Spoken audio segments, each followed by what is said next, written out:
Welcome back to the Dynamic Life Cycles podcast. This week I wanted to dive into the topic of group rides and how to mentally prepare for them.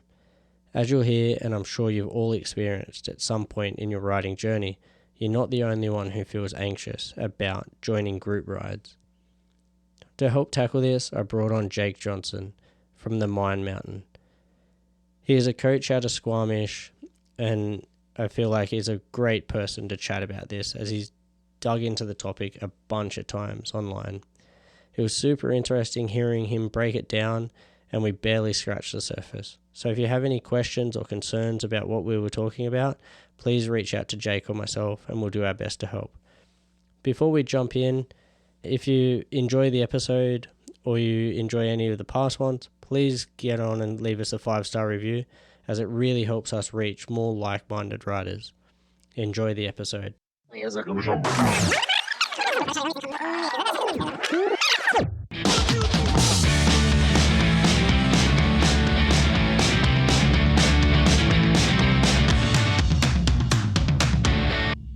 right, Jake, how are you?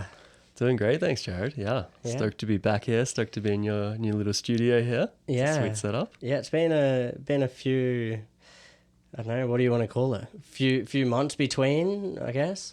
Definitely. Yeah. I mean, I think I last seen you over Crankworks up at Whistler there. Yeah. The last podcast we did would have to be maybe this time last year. Yeah, I would have to think so. It would be around that time. So, but how you been anyway? What have you been up to? Doing really good, man.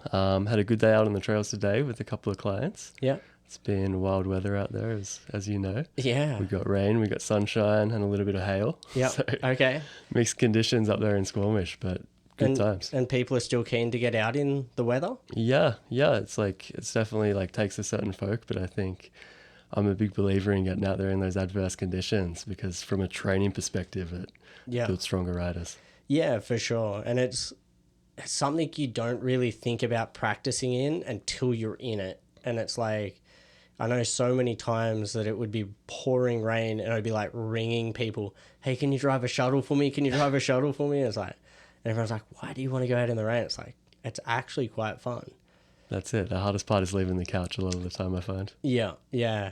My old coach once gave me a rule, because like in Australia, it never rains, as you know, but the times it does rain is like, you have to get out and on your bike, and you then make the decision whether you want to stay out there or go home after 5 minutes.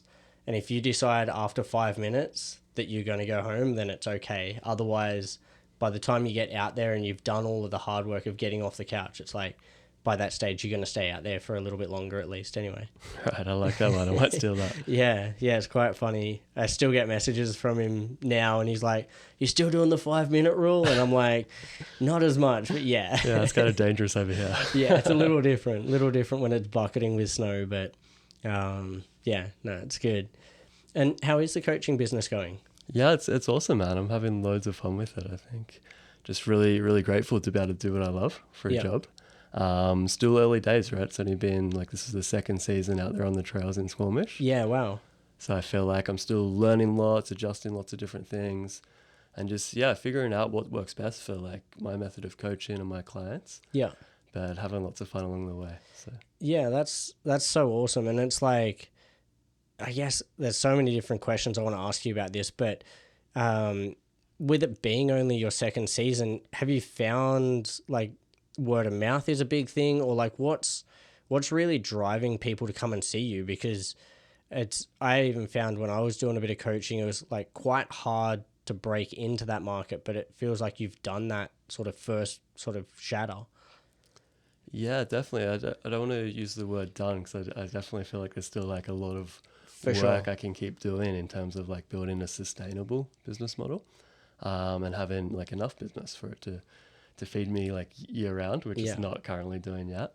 But yeah, where's the business coming from? I think going into it, I had a pretty good online presence already. I was already doing the podcast. I'd already been coaching for endless biking down here on the shore. So had a pretty good local network, and had people I'd coached, and a little bit of word of mouth. Yeah. But I think the biggest thing since actually setting up shop in Squamish has been like meeting more local people and just Yeah. like connecting with people organically on the trails. Because are you based out up there now, or are you still floating between here and North Van? Yeah. So based out of Squamish permanently Okay. now, like living up there. Yeah, nice. So we did a season down in New Zealand. Yeah. The last Canadian winter, and then since then we've been up in Squamish. Okay. Yeah, and how was that down in New Zealand? Because you did a bit of coaching down there from what I saw. Yeah. That was another awesome experience, man. Super lucky to have been able to go down there and like see how they're doing it down there. It's very like grassroots mountain bike industry down there compared to like the quite mature coaching industry we've got here. Yeah. So it was really cool to see people, these entrepreneurs just kind of flying by the seat of their pants and making things happen. Yeah. I had a couple of different jobs down there, which was cool. One of them was an e-bike guiding job. Oh, wow. Yeah. Something I'd never thought of doing before. But we're essentially guiding tourists from all around the world up this gravel road, up, through a sheep paddock to a place with beautiful views. Oh, wow. And a lot of them weren't mountain bikers. Yeah. But that actually made it really cool because we were able to, with the assistance of the e-bikes, get people into the backcountry and give them a taste of mountain biking. Yeah. People that wouldn't have necessarily had that opportunity otherwise. Yeah, that's such an awesome thing. And it's like, I did something earlier in the year or something similar with a wine tour, and it's same thing. Like, they were on e-bikes, or most of them were on e-bikes, and we would ride from the villa we were staying in out to wineries and back, and we did that like 5 or 6 days in a row. But same thing, like, there was 2 or 3 people that probably hadn't ridden a bike in over 20 years, but they were there because their partners were there, and I think there was like 15 or 16 of them in the group. And same thing, it was like they were so pumped on being able to ride a bike again. And it's like I'm so happy that the whole e-bike hate I feel has gone. It's like people are realizing that e-bikes are actually a good thing. That's it, hey. I think even those, like the able-bodied people that maybe hated on e-bikes at the start are now like, actually, they're kind of fun. Yeah. Yeah, exactly. And like, not to say that I ever hated on them, because I was always like a believer in them, but even myself, like, happy to go do a 200k ride if I need to. But at the same time, if I can go do 2 laps of like the local mountains versus a single lap in the same amount of effort and time, like, that to me is like way better. So Exactly. Yeah. From a coaching perspective, I love them as well because of that. It's like you can go and repeat the same trail twice with the same amount of energy it might have taken to ride it once before. For sure. Are you riding an e-bike at the moment? Every time I get the opportunity to, but Okay. I'm not an e-bike owner yet. Okay. Not because I don't want one. Yeah, fair. I'm the same. I'm like, I've got my regular bikes. If I had a spare spot in the house I'm in, I would definitely have an e-bike, but it's just like that extra bike that I don't know where I can fit it yet. I need to get permission from the housemates. Yeah, I hear that, hey. So, I guess one other question I have, and something that I really want to bring up because I feel like it is super important, is when I was doing some research on your website, and I appreciate you put this on your website, is the dues paid. Tell me a bit about that, because I get asked, I don't know, I reckon almost weekly about me doing coaching for people and going out and coaching. And I started to look into it, and you and me even had a chat about this maybe 12 to 18 months ago. And the amount of paperwork and red tape and different things that people don't realize, and then the insurances and just general having that business set up is so crazy and epically overdone. But at the same time, it's like, obviously if things go wrong, you need that paperwork there. Tell me a bit about what that looks like, because, and why you feel it's important to share that on your website, because like, I understand why it's so important, but like, what is it to you that means that you should put it up there? Yeah, I mean, it's such a rabbit hole to go down. So I'll try and keep it short and sharp, but I mean, there's kind of 2 sides to it. We'll talk about the importance first. I believe it's important to have permission to operate as a commercial operator on any of the trails we use. Yeah. Because underlying that, it ensures that we've gone through all the processes and put in place all the framework to be what I consider to be like a good professional operator, and to keep not only our clients, our guests safe, but also protect the industry as a whole. So what it means is like under that commercial Crown land tenure, that you have professional insurance. Yeah. You have the right qualifications. You have the first aid certifications. You have emergency management plans. You have, instructor guidelines if there's other people working for you. And you also have consulted with all of the landowners that, own and oversee the land that we're operating on.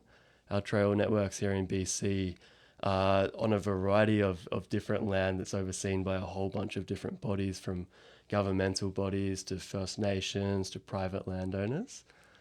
And if we just go out there and operate as a commercial operator without getting that permission, we're not really giving them the respect they deserve for giving us access to their land.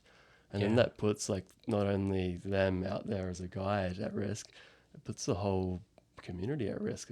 Our access to those trails might get shut down. Yeah, I completely agree. And as I say, it's like something that, as I say, you and me spoke about a while back when I was looking at doing it. And for what I wanted out of it was a lot of extra work, where you've gone into obviously the full business side of it. And it's so good that you have that on there, because whenever I refer people to you, and it's on the front page if anyone wants to have a look at it, but the amount of times, as I say, I'm like, I don't coach people anymore because of that chat that we had essentially. And it's like, in Australia, I did tons of coaching and I had all of the permits. So I understand where you're coming from. And it's like, it's just, yeah, I don't feel like it's ethically right for me to coach when there's people like yourself out there. So I just wanted to point that out and have a quick chat about it, because I get asked ridiculous amounts of times. And I'm like, no, can't do it. Like, go see an actual coach.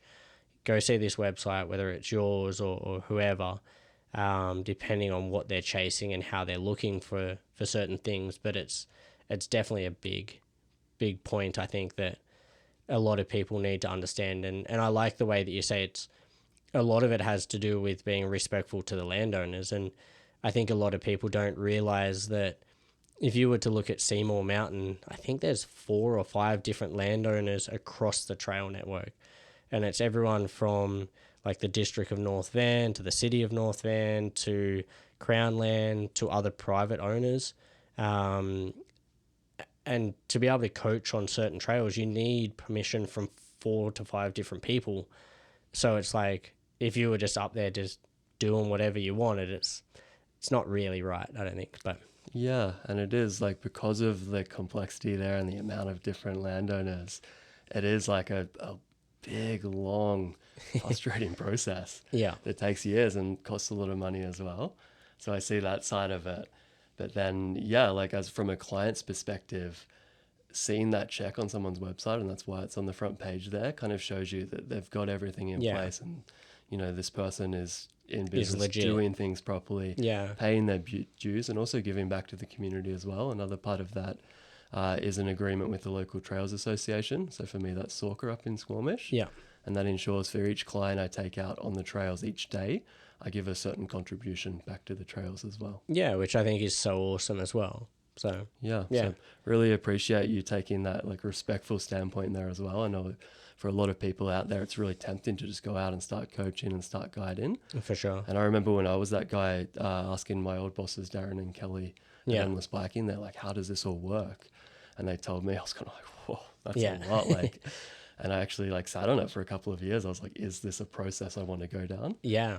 For anyone that's like immigrated to Canada, I find it kind of felt like doing permanent residency again. Yeah. It's like, got to shut up and wait, stay in that process. But definitely a rewarding process to go through for anyone that's wanting to start up a guiding or a coaching company. Yeah. No, and as I say, I think it's so awesome for you to have that there and just show the legitimacy of what you're doing. And I appreciate that it's up there, because so many people do ask. But yeah, no, it's sick. And then the other one, before we dive into what I wanted to talk about with the group rides, but I noticed you posted about a week or so ago about the skills pyramids. Tell me a bit about that, because I feel like that is going to lead us into the group sessions, but I didn't really get to see on there how you broke them down, but I'm interested because I understand what you're talking about. So just tell me where that comes from and how that comes from, because there was 2 different pyramids on there. Yeah, you got it. So yeah, I'm a bit of an intellectual thinker in the way that I learn and the way that I process information. When I first started coaching, I was trained under the PMBIA, and still am to this day. And I really loved their manuals and their diagrams, and it really helped me understand the skills of mountain biking and how to break them down and teach them to other people. So when I started on this journey of learning about the mental skills and then applying them to mountain biking, I wanted to create similar ways to break the processes down and not only understand them on a deeper level myself, but also be able to pass them on to my students or my clients. Yeah. So the first pyramid you're seeing there is like the technical skills of mountain biking, and that comes straight from the PMBIA textbook. So you've got like position and balance on the bottom of the pyramid, the foundations of all foundations. Yeah. Moving up, you get like operations of control, terrain awareness, direction control, pressure control, and then timing and coordination at the top.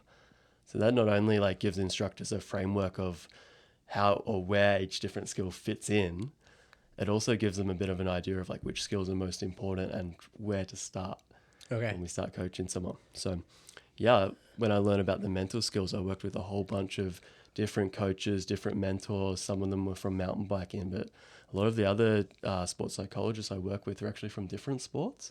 Sports like snowboarding, which is pretty similar, but then we've got mentors that like specialize in golf or tennis or something kind of completely different. Yeah. So for me, I really wanted to figure out like which of these skills actually apply to a sport like mountain biking, where we do have this inherent risk involved and we're not necessarily like hitting a ball across the net and competing against someone else.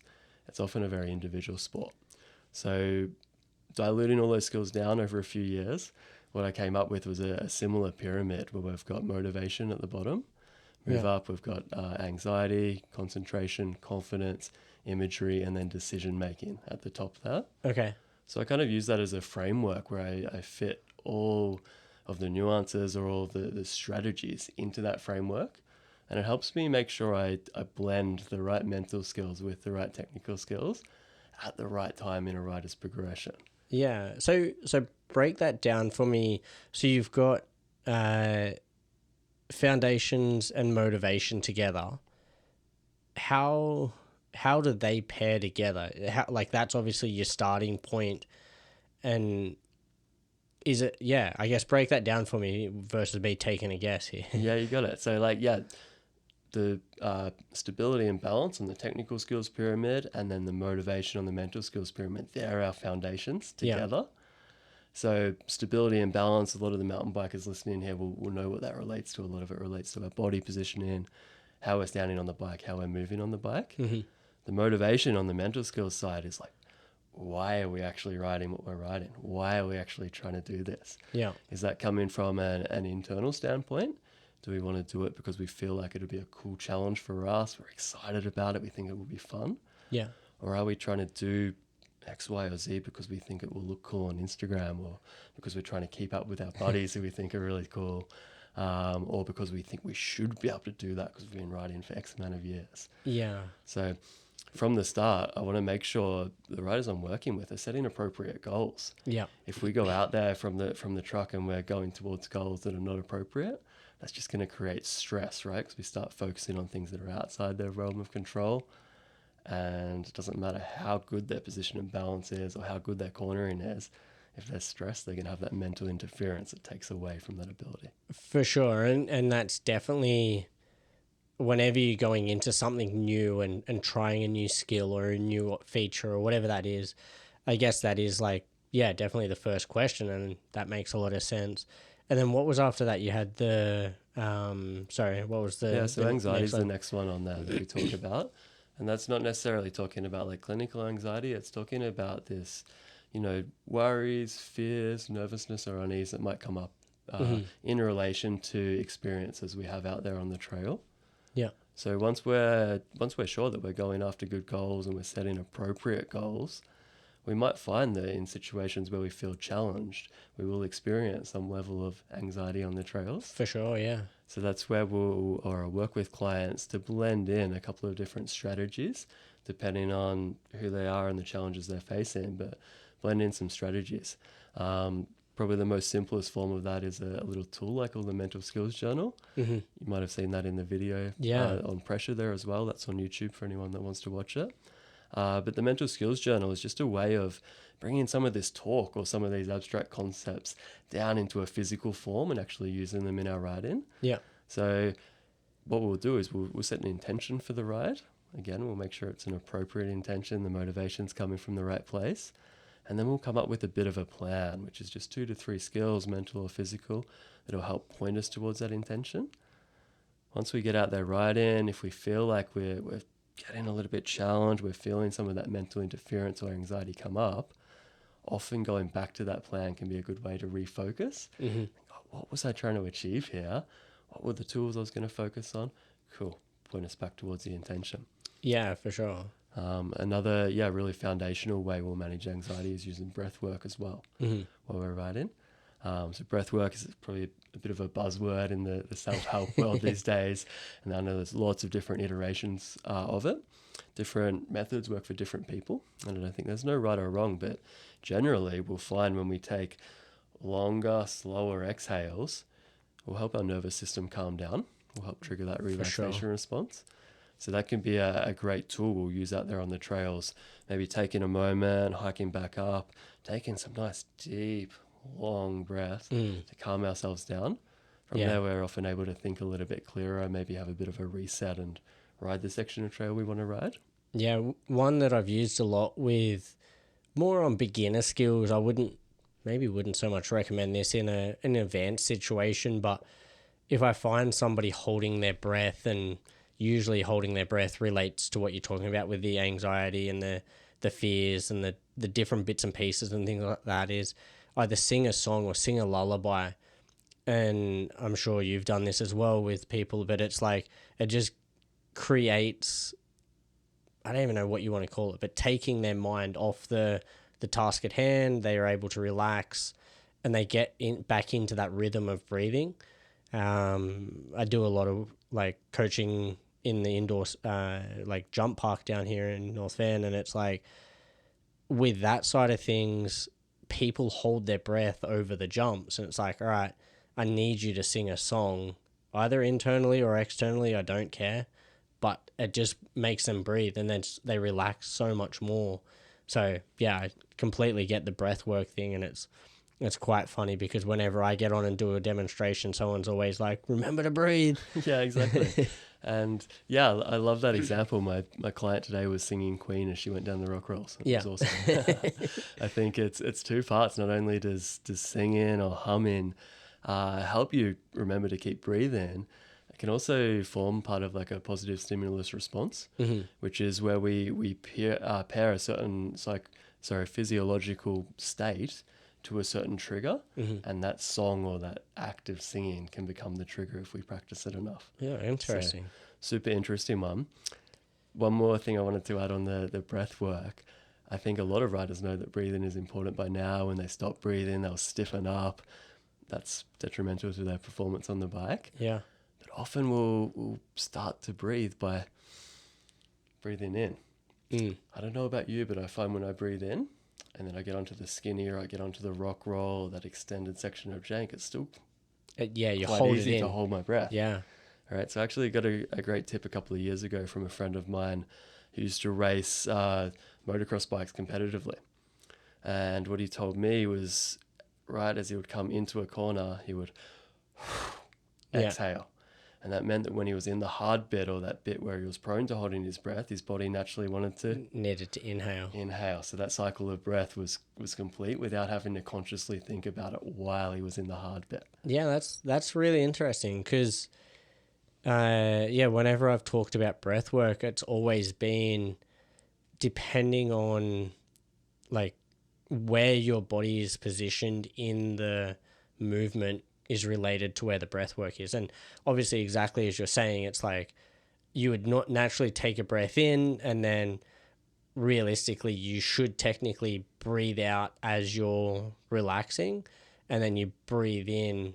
I think I got that the right way. I always get this back to front, but you breathe in, and the way I sort of think of it is like if you were tensing through your core and like essentially with the strength, that's where you would be in the middle of your breath, and it's sort of like you breathe in, you move, and then you relax and breathe out. And it's sort of finding that. And if you think about pumping down a trail, it's kind of like you're breathing in through the outward, or the pushing of the bike into the ground, and then you breathe out as you come up and over the top of the roller, and then you can find your rhythm with your breathing to match the trail as well. So that's such a good idea, and I never thought about doing it in starting with an outward breath, because as you say, it makes you have to breathe. It's in reverse to the way I think we get taught to breathe, and a lot of breathwork practices always start with a nice big inhale. Yeah. Which is cool, but when you actually get to a nice long janky bit of trail, it's really hard to think about anything else other than actually riding once we're in there. Yeah, for sure. I find, starting with that exhale for me has been a bit of a game changer, just ensuring that, like, right, I've emptied my lungs.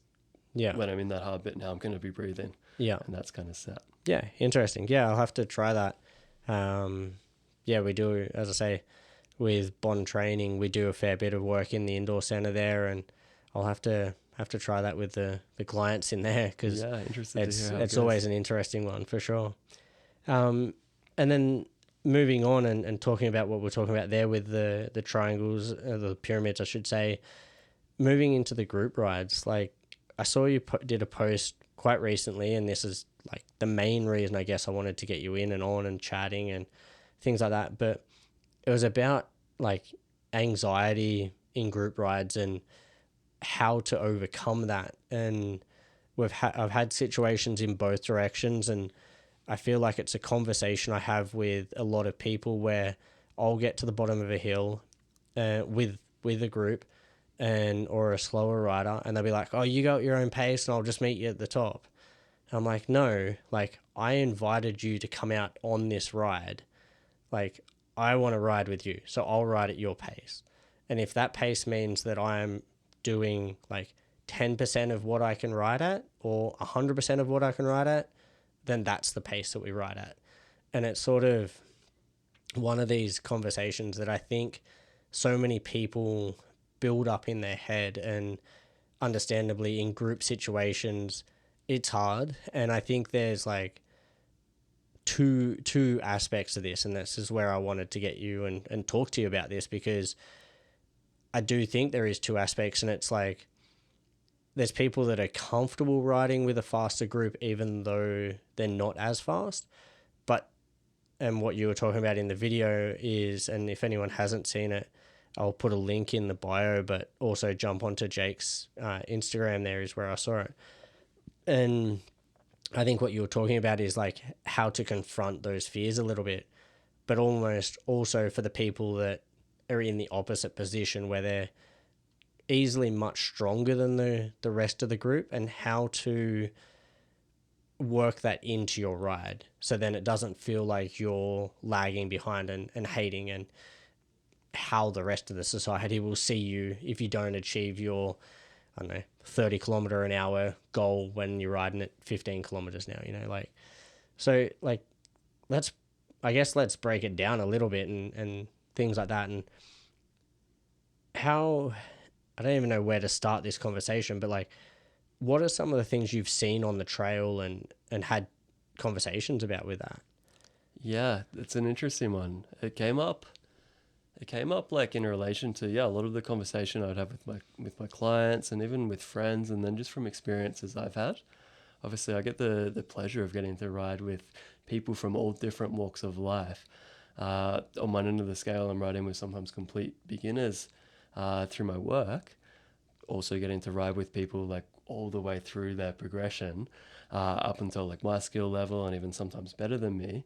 But then also with the podcast, I get to ride with some of the best riders in the world. Yeah. So I feel like I'm in this unique position where a lot of the times I'm the guy in front. Sometimes I'm, being challenged by who I'm riding with, and we do a little bit of both. But then other times I'm getting left behind while I'm trying to make a GoPro video for my podcast. Yeah. So I definitely, feel both sides of it. But a lot of the conversations that I have with clients this year were on our skills and drills rides. That's like a weekly application ride where my clients will come out on a Tuesday night, ride with like-minded people, like skilled people, and we'll apply the skills that they've learned in the private lessons with me to a wider variety of trails. Mm-hmm.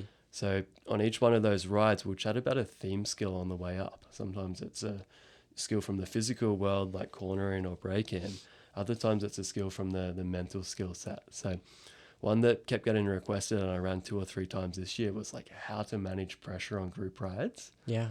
And I think a lot of the problems, I guess, that come up for people that I've observed is we'll feel this sense of like anxiety about either trying to keep up with our buddies that are riding faster than us or trying to keep them off our tail. Either way, it takes our mind off how we're actually riding. Often as a result, our performance will go down, and then that'll lead to all sorts of different behaviors that usually aren't positive, right? Yeah. Sometimes it's like beating ourselves up. Sometimes it's just stiffening up and not riding as well as we could.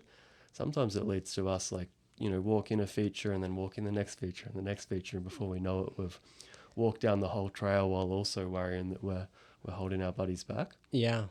So, I guess the reason I wanted to make a video on this was to just share some of the strategies or some of the tools that I've come up with along the way to help people better manage situations like this. Mm-hmm.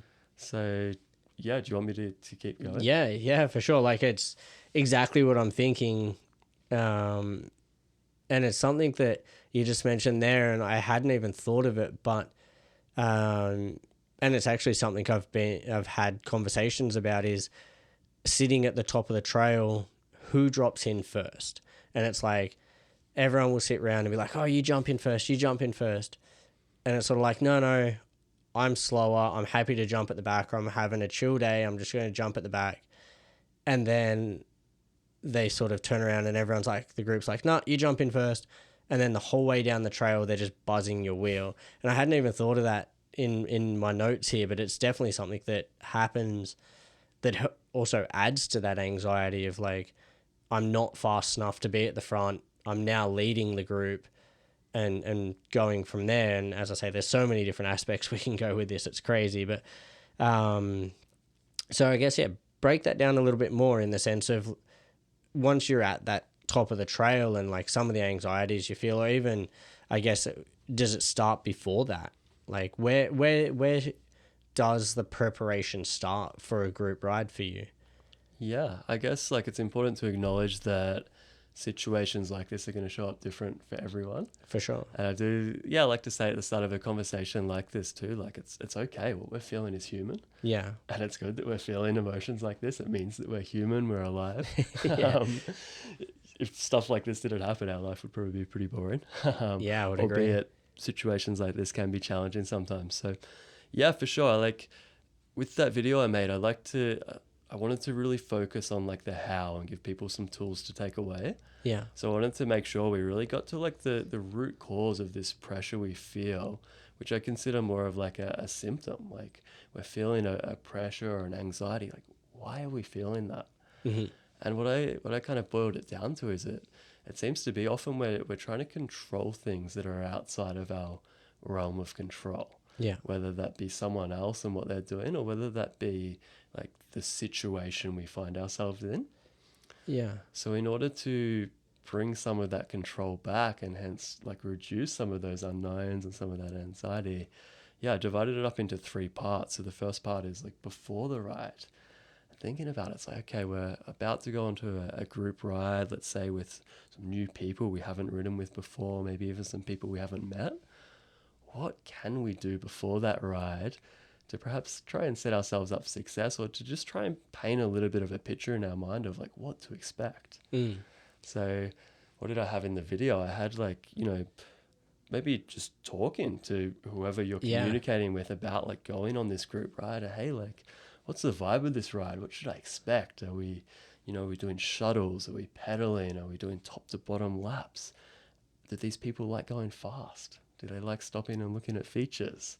Yeah, and I think that's such a big thing is like entering the ride, understanding what the goal or the vibe of the ride is. Because exactly as you say, if you go into the ride thinking it's going to be a chill ride, everyone's going to be like going at whatever pace, and this isn't a full sidestep, but we can take that in a sec, like whatever the pace is and understanding where you fit in that group is such a big thing. And it's sort of, it can be easy for people to say, oh yeah, it's just going to be a party pace, or it's just going to be a chill pace.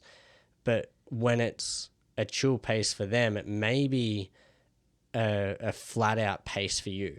And that's where I think understanding that and breaking that down for a lot of people is also something to keep in mind. Is like, if you're in a group chat and it's sort of like, oh yeah, we're just going to do some chill A-line laps. Like, I know people that are like struggling to get down A-line, and it's nothing bad against those people or nothing bad, but in general, I guess, but it's sort of that understanding where that base level is, I guess. And I think that's what you're sort of talking about, is like setting yourself up for success in that preparation, and having that conversation of like, okay, what is the trail, or what is the base level of this ride, and where do I fit into that, I think. Totally. Yeah. And sometimes it can be hard to know exactly like where within the group you should ride or what order until you're actually out there riding and you figured it out.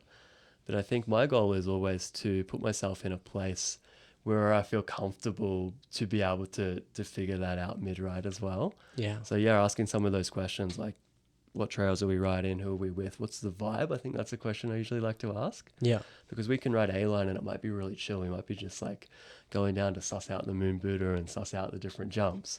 Or we might be like in a group of 6 people, Yeah. really close to each other, and they're all throwing whips. It's Yeah. a completely different ride, right? Yeah, for sure. So that kind of gives me a bit of a sense of what to expect. And then from there, I like to, yeah, get like, especially if I feel like, okay, this is maybe going to be a bit of a challenging ride for me, pay extra attention to make sure I'm prepared before the ride. Yeah. So there's lots of different things we can do. For me, when I'm preparing to go out for a challenging ride or a big ride, I definitely make sure I try and reduce some of the stresses before the ride. So in the video, I talk about things like maybe avoiding excess alcohol, excess caffeine, things that I know raise my kind of baseline anxiety threshold. Definitely making sure I get a good night's sleep. I eat a nice big nutritious meal before I ride. And then also for me, I find I've got a couple of different kind of like grounding processes that work really well to help calm me and prepare me for a challenge. Yeah. So I love doing things like having a stretch, doing some yoga the morning before I ride, do my mental skills journal, kind of set an intention for how I want to feel on the ride. For sure, yeah. And it's focusing on me because I can control me, right? Yeah. From there, doing your due diligence and making sure your bike's set up well. I think that's a massive one as well. Yeah, like I sound like a dad saying do a bolt check and pump up your tires. But for me, it's only partly about like getting the bike actually in one piece. But I find that going through that process just helps check another little box in the back of my mind, and just helps, layer another layer of confidence in there. For sure. That will help me later on when I may be feeling challenged. And I think that's such a big one, because the amount of times that you'll go out and you'll ride, and if you're already unsure about the ride, and then you get, I don't know, your chain jams or a bolt comes undone and your shock's loose, or I don't know, I'm just thinking of like the most random things that can happen on a ride that would probably never happen on any other ride apart from the ride you're already worried about. If you can avoid that before you get to the ride, like that's already, as you say, like already a win.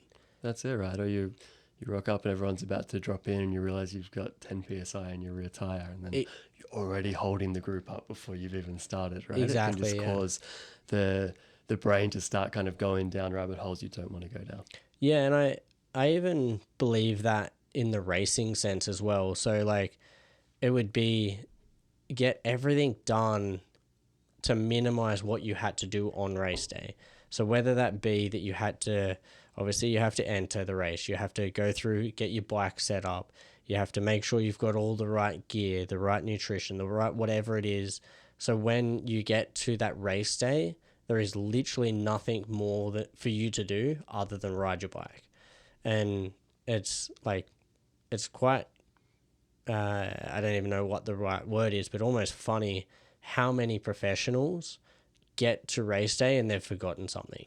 And it's like, if you can sort of streamline that, and even for myself, like I've got a list in my phone, like a checklist. I'm like, yes, I've done that, I've done that, I've done that, I've done that. And it just makes life so easy because I know over all the years I've edited this list until it gets to a point of like just ticking everything down the list. You're like, sweet, I'm good to ride. I know I'm going to turn up, I'm going to have gloves, I'm going to have knee pads, I'm going to have the right tires and tubes and whatever else. Like, Yeah, totally. I love that you're doing that. I think our mental capacity is finite. It doesn't matter how good we are at riding, how long we've been riding for. It is like a finite resource. So the more boxes we can have checked before we put ourselves into a potentially challenging situation, the better chance we're going to have at actually like meeting that challenge and having fun with it, yeah, rather than becoming overwhelmed and kind of having that mental burnout, I guess it is. for sure. Yeah, definitely. And then once you get to the ride and you're in the ride and you're starting to get through the ride and things like that, some of those factors that you feel that you come across, what are some of those? Yeah, definitely. So yeah, once I get to the ride, I'm riding with some new people. I think of that as like a continuation. It's still almost like investigation of like, what am I getting myself into? Yeah, Am I up for this? Because it's always easier to maybe pull out or change plans before you get halfway down a really steep trail that you can't even walk down. for sure. So yeah, trying to get to know the new riding buds I'm going to be riding with that day. So again, chatting to them, asking them questions, getting a sense of their experience, what they're looking to ride that day, what the trails are going to be like, and whether I'm up for that. And then from there, I'll often, we all have that conversation of like, you go first, no, you go first, no, you go first. And sometimes there comes a point where like everyone else wants to go at the back. Yeah. You might not necessarily be feeling like leading that run, but sometimes I find I'll say, look, I'm happy to lead here, but I'm not super confident going down steep trails that I haven't ridden before. So please just leave me an extra little bit of space. For sure. And we talk about like controlling the controllables. That's taking some of that control back. So we go from like, we can't control buddies buzzing our rear tire when we're halfway down the run, but we can control whether or not we ask him politely to leave us a little extra space first. Yeah. So for me, like that's one of them, saying, not feeling super sandy today. Do you mind if I just cruise at the back? Or, Yeah. I haven't ridden this trail for a while. People respect that. And I think that's even myself, like if anyone's listened to the earlier podcast, I did one with Andrea with Dawn Patrol, and I can't remember, I think I might have been in Toronto for the weekend or something. Anyway, I'd been out, got back, it's a 6 a.m. ride, already feeling a bit sluggish, get to the top of the hill, drop into the first trail, and it's a fairly competent level of riders, usually blacks into some double black type trails. And I was just like, I just felt like I was made of Play-Doh or jelly or something, I don't know. And I just couldn't control the bike. And I was like, all right, I need to cruise at the back until my body wakes up. And normally I'm in the top 3 of the riders entering the trail. I wouldn't say skill level, but at least entering the trail. I'm normally one of the leader riders. And it was quite interesting to see how the dynamic changed and how they accepted it for somebody who would normally drop in at the front to be like, all right, I'm not feeling it today. I'm going to ride at the back. And the people at the back, I'm guessing, probably felt a little bit anxious for me riding at the back there, but I gave them as much room as I could and wasn't buzzing their tires. But it was quite interesting how they accepted that. And I think that's something that people really need to understand if they are in that position of like, hey, I'm not feeling it, not to just keep that ego going and really like have to push themselves to that edge of riding at the front when they can drop in at the back. Like maybe you won't be directly the last person, but you might be somewhere you put yourself in a position that obviously feels more comfortable to ride at speed-wise, I think.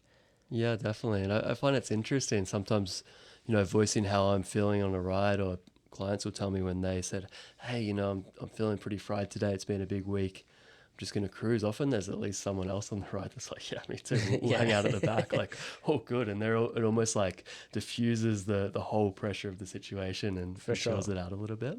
So yeah, I think definitely important to like communicate well with your riding buddies. No one knows how you're feeling if you don't tell them. Yeah. So often if you say like, hey, I just feel like I need a little extra space here, or do you mind stopping at that feature halfway down? I'd love to see someone else ride in.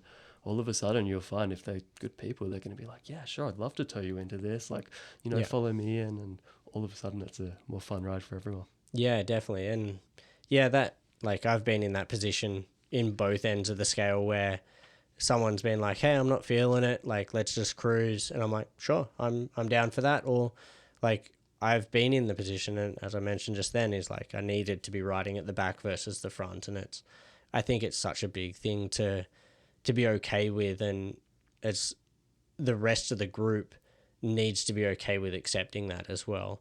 And I think that's part of like everybody's job, is when you are with somebody that doesn't feel comfortable or is riding further at the back. Or the other thing to keep in mind is if you're riding with a group and you feel like somebody is always consistently falling off the back of that group, stay back and ride with them. At the end of the day, no one's going to get upset at you for supporting that rider and staying back and helping them. If anything, it's going to be nicer for everybody, because you're not going to be sitting waiting at the trailhead feeling like an idiot, I guess, like waiting for this person to ride solo up the hill. But on the flip side, like, you're going to be back there chatting, hanging out. Hopefully they're one of your buddies anyway that you're riding with. And I think that's like such a big thing, is like, make it inviting for everybody. Like, I understand there is definitely times in group rides, and if it's stated in the group ride, hey, this may be a drop ride, usually you see this more on the road than the mountain bikes, but sure, that's when you can go all in, absolutely tear everyone's legs off. But if it's a social ride, like, I don't see the point of like riding ahead from the rest of the group, either solo or with a couple of people, and leaving people stranded behind. And I think that's, I guess, the flip side of it is be aware of like if people are falling behind, and be conscious of that as well. Definitely. Yeah. Like, I wish everyone was as compassionate as you were in regards to like keeping the feelings and the vibe of the rest of the group in mind while you're riding as well. I think it all comes back to like that intention. What's the intention of the ride? Because Yeah. for sure, yeah, some rides are. It's like, this is going to be hard and fast, steep and deep. We're going for it today. Yeah, And that's awesome. As long as everyone there is happy to do that, like, it's going to be a good time, right? for sure. So, like, I have lots of different rides. Sometimes my intention is, yeah, just to catch up with a buddy and have a chat. Yeah. Maybe we're riding on a complete different level, but it doesn't matter because we're not there to push our skill level that day. We're there to catch up in the forest. So. Yeah, and I think that's, as I say, that's the thing for sure, is like, and I appreciate that you say it goes back to what is that intention of the ride, and then being conscious of what that intention is. And if you're feeling anxious about it, ask what that intention is. If you don't know what it is, you can't complain about it, I guess, at the end of the day, as much as you may still feel anxious. Yeah, I think like a lot of the problems come from like 5 different people on a ride having 5 different intentions, and then everyone ends up either being like nervous or anxious about being left behind, or like frustrated that they're waiting around. So it could have been really easily solved at the start just by having a bit of a conversation. Yeah. And as I say, it's something, and like the biggest thing that I wanted to get out there, and from what my conversation with yourself was just have that communication. I don't know of any rider out there that's going to be upset with you if you are like, hey, I'm struggling today, I'm not feeling it, I'm not this, I'm not that, and ride off and leave you there. And to be honest, if that's what they do, you probably shouldn't ride with them anyway. But yeah, I think that's like such a big thing for sure. Totally. I know, like, not to sugarcoat it, doesn't always end up being like awesome communication, and we don't always have the forethought to maybe think about it. Sometimes we just end up on rides halfway down a trail and it's like, holy crap, this is a lot, this whole situation, what I'm riding, who I'm with. So I'll try and give my clients tools as well to refocus and get back to controlling how they're riding so that they can at least get down the trail safe. So some of that comes back to what we were talking about before with the skills we'll teach through the mental skills pyramid. Yeah. But that mental skills journal where we've come up with a bit of an intention for the ride, and that might be to like to be active and find my flow on a technical trail. Yeah. What were the tools I was going to use to focus on today? Okay, was it breathe? It was look ahead, and it was pump. Yeah. So midway down the trail, I've got Buddy buzzing my back tire, even though I told him not to. I'm starting to sound like Canadian here. I should say mate. I've got mate buzzing my back tire, even though I told him not to. So now that's his problem. I've asked him to give me space. He's not giving me space. Yeah. What can I do? I certainly can't do anything about him doing that because we're halfway down this trail. I can get back to how I'm riding. Breathe, look, pump way down the trail. Before I know it, I'm kind of pointing myself back towards that intention. And eventually I'll get to a bit where I can let him pass and get back to me. Yeah. But I think the point I'm trying to hone home here is we will always experience interference, no matter what we're riding, no matter who we're riding with. But taking a moment to take a breath and get back to controlling those controllables. How am I riding? What can I change to make it better? That's our way to reduce some of that pressure.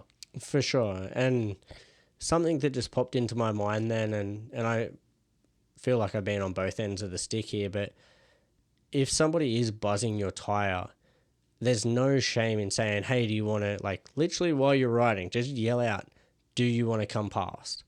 And if they say no, then just say, literally, I've said to people, can you back off? And it can be as blunt as that.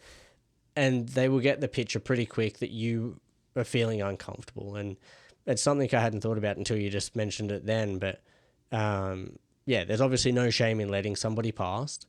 But at the same time, if they are buzzing the tire, and to them, they may feel like they're giving you enough space. And I think this is sort of the flip side a little bit, is if they feel like they're giving you enough space, but you feel like they're not, don't be scared to ask them, because they're riding at the same speed as you, whether they're 1 bike length or 10 behind you.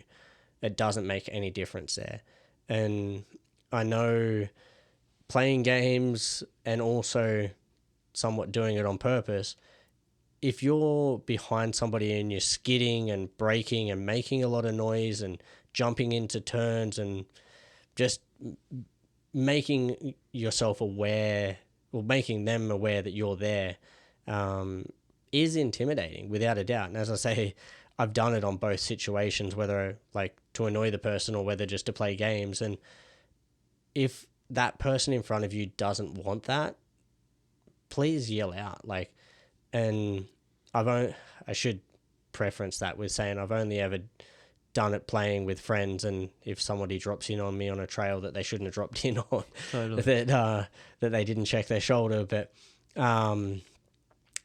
yeah, like if you're with your friends and somebody's there, don't be scared to tell them, hey, give me more room halfway down the trail, or let them pass. Like if they don't want to come past and they say, no, this pace is great, then just say, hey, give me a couple of bike lengths. Pretty simple, I think, with that. And once again, if they get upset with you asking that, then maybe question it a little bit more. Exactly. But yeah, it's an interesting one. I'm certainly on the same page there. Like I've got mates of mine where similar speed, similar skill level, and we love riding close to each other. It's exhilarating. It's super fun being chased by someone, being pushed just that little bit, and also super fun chasing, trying to keep up with them, seeing their lines. That reminded me there when you were saying that of, kind of a process I went through when I moved here. Pretty much everyone I was riding with was faster than me. They knew the trails better. I kind of got in this habit of always saying, hey, I'll go at the back, all good, I'll just chill at the back. Until I was always riding at the back, right? And that's fine, I was comfortable there, but I wasn't necessarily being challenged. And I found then on the odd chance where I did have to go in front, I would feel extra pressure or extra anxious about it. So I actually made a conscious choice to start putting myself in front, not always at the front of the group, but definitely in front of some riders when I was riding in those groups with friends I felt really comfortable with. For sure. And I felt like we were around the same speed, so I wasn't going to be holding them up, but I was certainly going to hear them behind me. And that was almost as a way of practicing managing pressure on group rides. there's that external influence of like, oh, I can hear Yeah. Jared's tire right behind mine. He's pushing me a little faster through these corners than I usually go. But that's okay. I can get back to me. I'm a good rider. I'll Yeah. keep up. And that's it. And exactly that. I think the biggest thing is coming back and focusing on yourself. Is, I guess, where it all comes back to at the end of the day. Yeah, totally. And I guess like the last part of the process I just want to touch on quickly is the post ride. Yeah, exactly. Often I find as adults we'll finish a ride, whether it was good or bad, we'll high five and we'll go home or we'll go get a beer and talk about something else. Yeah. But I think there's something to be said for doing a little bit of reflection and then maybe projection into the next ride, whether that be on an internal personal level or even as a group as well.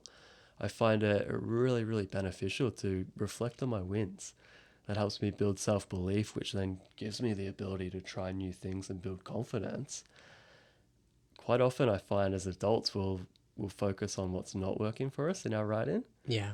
And forget all of the things that went well, even if they were small. So that's a process I go through myself and with all my clients on that personal level. But I've started doing it on a bit more of a group level as well. It can be really casual, just like, hey, Jared, that was a sweet ride today. Do you think next time we go riding, we could maybe stop a couple more times down the trail? I felt like I didn't see you after the first corner and felt like I wasn't really riding with you today. Yeah.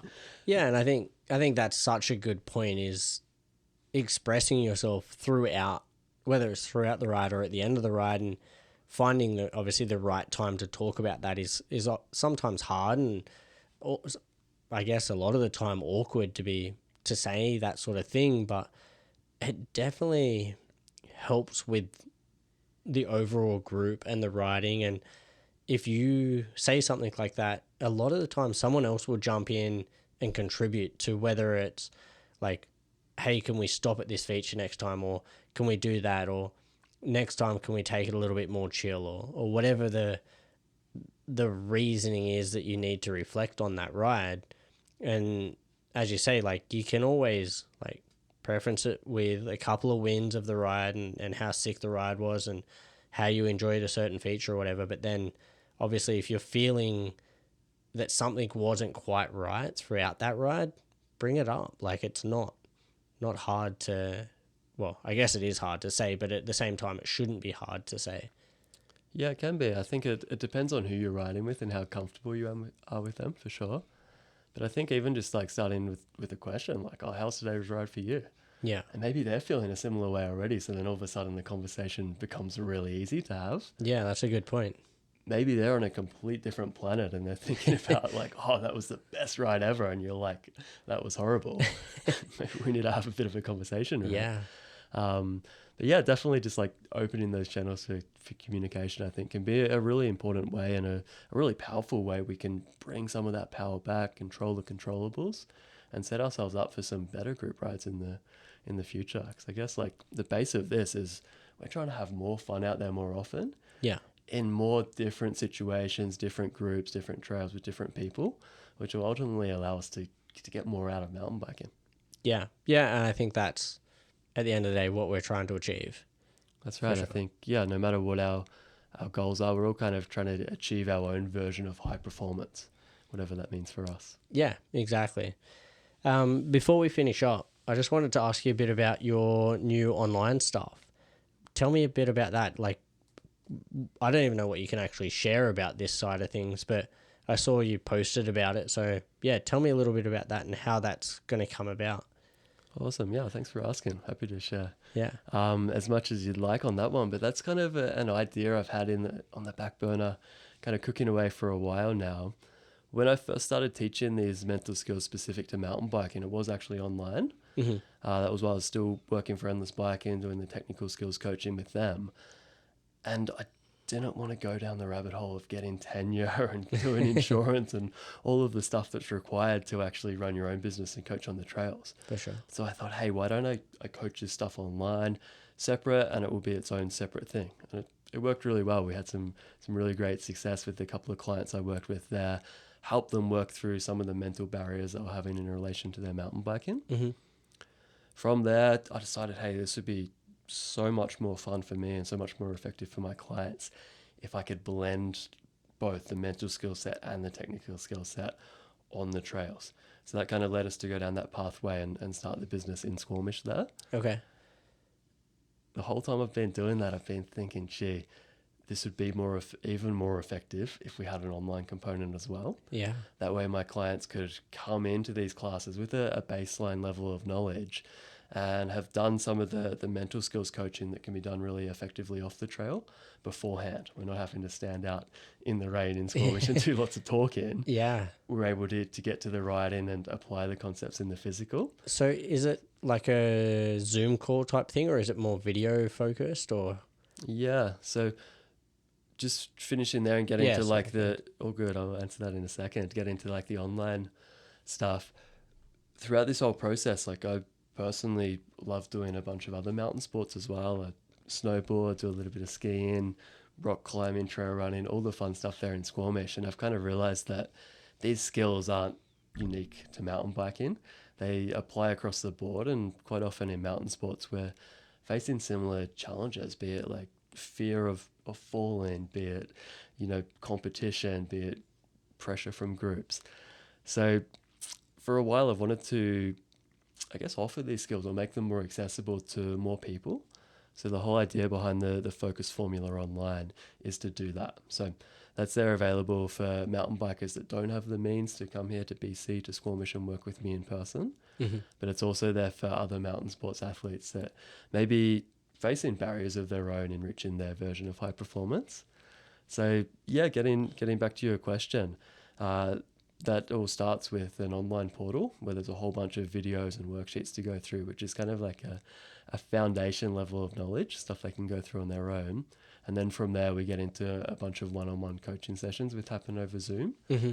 So that's where we really get into like each person's personal challenge, get into the root cause of that, perhaps help them separate from any unhelpful parts of their inner world that might be holding them back, and then give them strategies to then really have a clear framework of like where they want to go and how to get there. Yeah, wow. Yeah. As I say, it's like obviously the mental aspect of any sort of performance, whether it be academic or physical or whatever you're looking at. I think the mental side is one of the biggest key components for sure. So it's cool to see and hear how you're breaking down that side of things. And you're right, like it doesn't have to happen trail side. And yeah, I think that's such a cool aspect of what you're achieving to do that. Thanks, man. Yeah, it's something I'm super passionate about. And I do find it super interesting because it doesn't really matter who you talk to, whether it's a mountain biker, a snowboarder, or a rock climber. They'll all tell you, the mental part's huge, 100%. Yeah. But how much time do we actually spend training that side and learning purposeful strategies to increase our performance in that side? Often it's not as much. It's almost none for a lot of people, especially for a recreational athlete. They generally don't think about that mental breakdown and how to, whether you need to, I can't even think about what the right word is, but like reflect on what they've gone through, how they've gone through, how to process it. There may be weird trauma that you've never thought about in your past that is giving you those blocks. And I think that's what you're getting at there a little bit in the sense of like finding what these blocks are and then like breaking them down and finding strategies on how to overcome those, I think is such a big thing. Totally. Yeah, often we'll notice the symptom which bubbles up on the surface and shows up as the fear or the stress, and we'll try and treat that. But if we don't get to the root cause, we'll never get rid of that. So for sure. Yeah, it's really all about, for me, like bringing these elements of sports psychology and mental training down to the everyday enthusiast, people like you and me. Yeah. Because I know when I get started down on this track, I was like, cool, I'll go get a sports psychologist for mountain biking. And yeah, there is none. Where are they, right? Yeah. So, yeah, especially like here in the Sea to Sky, I didn't feel like that skill set was accessible. Yeah. Yet I felt like it was something I really needed and my clients really needed. So that's kind of, my whole mission with the in-person stuff here in Squamish and now the online stuff is hopefully, giving more people the accessibility to this skill set. Yeah. No, I think that's pretty awesome.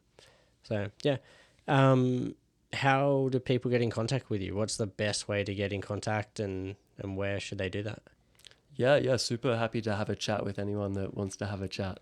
about anything we've talked about or anything else I do. Lots of different ways to get in contact with me. You can email me, jake@themindmountain.com. That can all be found on the website there. Instagram is another place I'm pretty active as well. You're welcome just to shoot me a message on there. Yep.